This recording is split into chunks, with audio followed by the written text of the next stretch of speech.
Salut les amis, c'est Kai. Ça y est, on y vient enfin. J'arrive enfin à faire ma petite review de Solo Leveling après ce premier épisode où je vais effectivement donner mon avis par rapport à ce webtoon qui a fonctionné du feu de Dieu, hein. Bon, le principe du webtoon, c'est assez simple, hein. C'est des améliorations des manhwas, donc l'équivalent des mangas coréens, qui sont faits pour être scrollés, donc tout simplement pour être revus sur téléphone portable ou sur la tablette. Donc c'est bien pratique. Il y a eu quelques webtoons déjà bien connus tels que Tower of God et même God of High School qui ont été adaptés par Crunchy. Donc là on arrive sur le fameux webtoon que tout le monde attendait et qui est pour le coup attendu comme le Messie. Alors, avant cela, un petit synopsis rapide. En fait, il y a un certain temps, il y a eu plein de portails qui sont apparus aux quatre coins du monde, dont sont sortis des monstres et des donjons. En l'occurrence, les monstres résistent aux balles et donc auraient pu massacrer des humains. Et dans le même temps, il y a eu des gens qui ont découvert des capacités qui ont été développées, qui sont devenus des chasseurs. Donc un peu l'équivalent des aventuriers, hein, dans un MMORPG ou dans l'équivalent des animés qu'on voit assez régulièrement. C'est la première fois qu'on en voit un qui se passe effectivement en Corée. Et donc, du coup, ces aventuriers, en tout cas ces chasseurs, n'hésitent pas à aller dans les donjons pour combattre des créatures qu'ils abritent, puisqu'en fait, il y a une véritable économie qui a été faite autour de cela. Les monstres tués produisent des ressources qui sont utilisées, des richesses, et ceux qui ont de plus en plus de richesses, entre autres choses, permettent de développer des nouvelles sources d'énergie ou du nouveau matériel. Assez classique. Là-dessus, on va se focaliser sur Jin Woon-sung, qui est un chasseur de rang E, qui est considéré comme le plus faible de tous, et qui effectivement se doit de faire ce travail, parce qu'effectivement il doit payer les frais de scolarité de sa sœur, et de mémoire, sa mère est malade.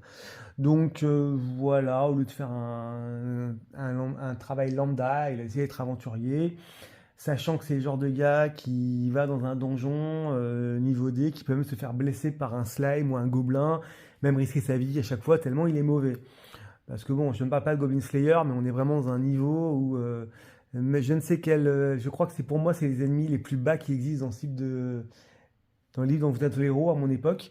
C'était les gobelins, effectivement, et peut-être même des souris pour les battre. Donc, il arrive il décide d'aller dans un donjon de rang C avec des personnes super puissantes, afin effectivement d'aller trouver des ressources et de travailler, parce que bien sûr, tout ce travail est rémunéré.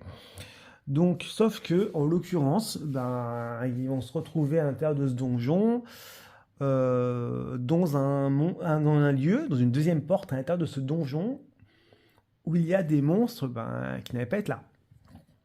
Alors pourquoi, comment, quel type de donjon, tout ça, ce sera sûrement développé dans les prochains épisodes, je ne vais pas spoiler.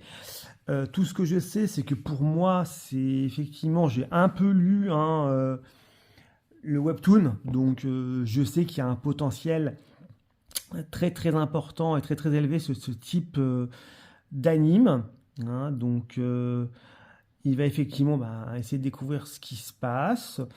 C'est intéressant, il y a un inventaire assez classique, il y a une très belle animation, hein. Il y a un beau rendu visuel, même si sinon pour le moment on n'a pas eu de combat ou de moments mémorables ou marquants, comme il aurait pu être dans SAO ou dans l'Attaque des Titans par exemple, où on a des choses qui sont vraiment marquantes et traumatisantes.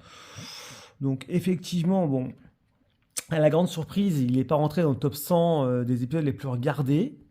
Alors, peut-être que il n'y a pas eu beaucoup de communication dessus, peut-être parce qu'il était pas très il était plus trop attendu et qu'on a donné beaucoup trop d'espérance. Alors, je ne dis pas que le webtoon en lui-même n'est pas bon, hein. Je dis simplement que le webtoon a un très très beau potentiel et que pour l'instant, on va pas commencer à dire que le premier épisode était bluffant. À mon sens, c'était un très bon début d'animé, donc on attend d'en voir plus. Il a permis effectivement de bien nous exposer l'univers, les personnages, les dangers présents. Il y a un petit semblant de mystère, il y a un petit côté un petit peu commerce derrière où des gens envoient des chasseurs pour chercher certaines ressources. Donc on est effectivement sur un animé qui semble être intéressant à première vue et à potentiel. Toutefois, je vais pas dire que ça casse pas quatre pattes à un canard, mais pour l'instant, ça reste un animé de très bonne facture en ce premier épisode. Bon, l'opening, moi, il est passé inaperçu. J'attends d'en savoir un peu plus sur les personnages, sur un petit peu ce qui va les attendre un petit peu à la suite. J'ai lu quelques numéros, donc je sais une petite idée de ce qui va se passer, donc on va essayer de pas spoiler.